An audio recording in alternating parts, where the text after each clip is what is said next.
Hello everyone, आपका teachers helping hand channel में स्वागत है। आज फिर मैं आप लोगों के साथ टीचिंग प्लान के साथ आई हूँ जो कक्षा 3 के लिए है। और ये कक्षा 3 की शिक्षण योजना है जो कलरव की है, पार्ट 3 की है ये शिक्षण योजना। इसमें हम लोग पहले की तरह ही 4 कॉलम्स बनाएंगे जिसमें दिनांक, कक्षा, विषय और समय, ये चारों ऊपर बना दिया है मैंने। कक्षा 3, विषय कलरव और समय 40 मिनट। ये लिखने के बाद नीचे हमारा फर्स्ट पॉइंट है लर्निंग आउटकम का। लर्निंग आउटकम पहला पॉइंट डालकर हमने क्या लिखा है कि बच्चे कविता को समझकर, सुनकर, हाव भाव से सुनाते हैं और प्रतिक्रिया व्यक्त करते हैं। दूसरा क्या है आउटकम हमारा कि बच्चे मौसम के बारे में जानकारी रखते हैं तथा बच्चे बादल, वर्षा, धूप, सूर्य, चंद्रमा आदि से पूर्व परिचित हैं। फिर हमारा सेकंड पॉइंट में आएगा प्रकरण। प्रकरण में हम चैप्टर का नाम डालेंगे बादल किसके काका।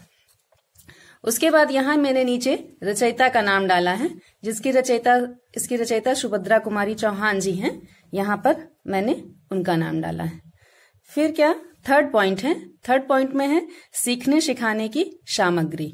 सीखने सिखाने की सामग्री में हम लोग किस चीज का यूज कर रहे हैं?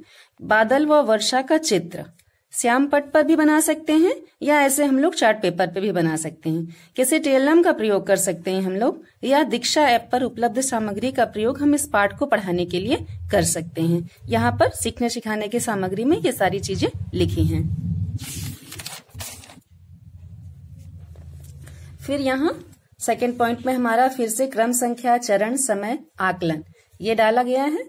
फिर पहला पॉइंट है हमारा इसके अंदर शिक्षण के प्रारंभ में जब हम टीचिंग स्टार्ट करते हैं तो हमें क्या करना है, ये यहाँ पर लिखा गया है। समय में 5 मिनट का समय है। आकलन का तरीका है बातचीत एवं प्रतिक्रिया। बच्चों से बातचीत होगी और बच्चों की प्रतिक्रिया। शिक्षण के प्रारंभ में क्या लिखा गया है कि शिक्षिका बच्चों से सूर्य, चंद्रमा, वर्षा, बादल, धूप आदि के बारे में बातचीत करेंगी तथा उससे संबंधित प्रश्न पूछेंगी। प्रश्न में हम बच्चों से कुछ भी प्रश्न कर सकते हैं। जैसे पहला प्रश्न हमने लिखा है श्याम पट पर बना चित्र दिखा करके कि यह क्या बना है। प्रश्न दूसरा, दिन में उजाला कैसे होता है। तीसरा प्रश्न है रात के समय आकाश में क्या निकलता है। प्रश्न चौथा, वर्षा होने पर आकाश में बादल किस रंग के होते हैं। ये सारे प्रश्न यहाँ पर दिए। इसके अलावा भी हम बहुत सारे प्रश्न बच्चों से कर सकते हैं। ये यहाँ पर प्रश्न, इतने 4 प्रश्न मैंने लिखा है। फिर शिक्षण के दौरान, इसके बाद शिक्षण के दौरान ये पॉइंट आएगा। शिक्षण के दौरान इसका समय 15 मिनट का है और आकलन का तरीका प्रतिक्रिया एवं सहभागिता। शिक्षण के दौरान शिक्षिका टीएलएम के साथ कविता को हाव भाव व लय के साथ पढ़कर सुनाती है और बच्चों को भी उसका अनुकरण करने को कहती है। पाठ में आए हुए कठिन शब्दों का अर्थ समझाती है। हमें पहले अपने बच्चों को हाव भाव के साथ, लय के साथ पढ़ाना है। उसके बाद बच्चों को भी अनुकरण करने के लिए कहना है, कठिन शब्दों का अर्थ हमें बताना है। यह शिक्षण के दौरान है। फिर यहाँ पर मैंने क्या किया है कि ये बादल किसके काका, ये यहाँ पर लगाया है मैंने। यहाँ पर कविता लगाया है। उसके बाद अभी अभी थी धूप, बरसने लगा कहाँ से यह पानी, किसने फोड़ घरे बादल के, की है इतनी शैतानी, सूरज ने क्यों बंद कर लिया अपने घर का दरवाजा। इस तरह से ये 3 पॉइंट्स, ऐसे पॉइंट्स पूरा लिखा हुआ है यहाँ पर। इस तरह से मैंने बनाया है इसे। फिर नेक्स्ट में क्या करना है हमें, ये तीसरा पॉइंट है हमारा शिक्षण के बाद में। इसमें भी सेम क्रम, संख्या, चरण, समय, आकलन। चरण में शिक्षण के बाद है और समय में 10 मिनट का समय है। आकलन है प्रश्नोत्तर एवं प्रतिक्रिया। अब शिक्षण के बाद में हमें क्या करना है, शिक्षिका छात्रों से कविता से संबंधित प्रश्न पूछती है। प्रश्न 1 हमारा क्या है, कविता में किस मौसम का वर्णन किया गया है। प्रश्न 2, बादल कब गरजते हैं। प्रश्न 3, बरसात से बचने के लिए हम किसका प्रयोग करते हैं। इसमें फिर हम लोगों ने गतिविधि हम यहाँ लिख दिए हैं गतिविधि कराने के लिए कि बच्चों को कुछ अलग अलग समूह में बांटकर कुछ बिंदुओं पर अपने विचार रखने के लिए कहेंगे। इसका समय 5 मिनट दिए हैं। प्रतिक्रिया एवं सहभागिता आकलन का तरीका है।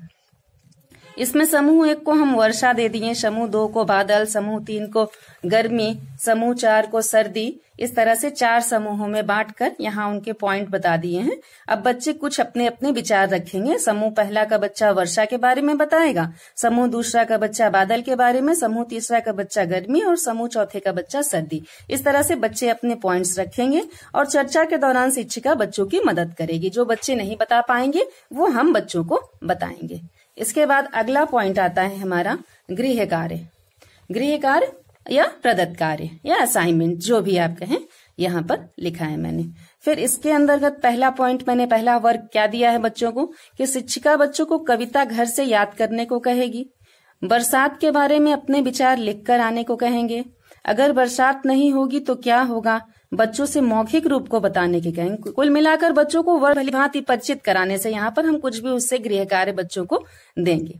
फिर शिक्षक की आगामी योजना। अब शिक्षक की आगामी योजना में क्या लिखा है मैंने, बच्चों से पूरे पाठ पर चर्चा करेंगे और यदि कोई कठिनाई आती है पाठ पढ़ाने के दौरान तो आगामी शिक्षण योजना बनाकर उसका समाधान करने का प्रयास करेंगे। ये हमारी पाठ 3 की शिक्षण योजना थी। और आप लोगों को अगर ये अच्छी लगी हो तो प्लीज आप लाइक, शेयर एंड सब्सक्राइब करें और कमेंट सेक्शन में प्लीज बताएं कि हाँ, ये हमारा वीडियो आप लोगों को कैसा लगा। जय हिंद।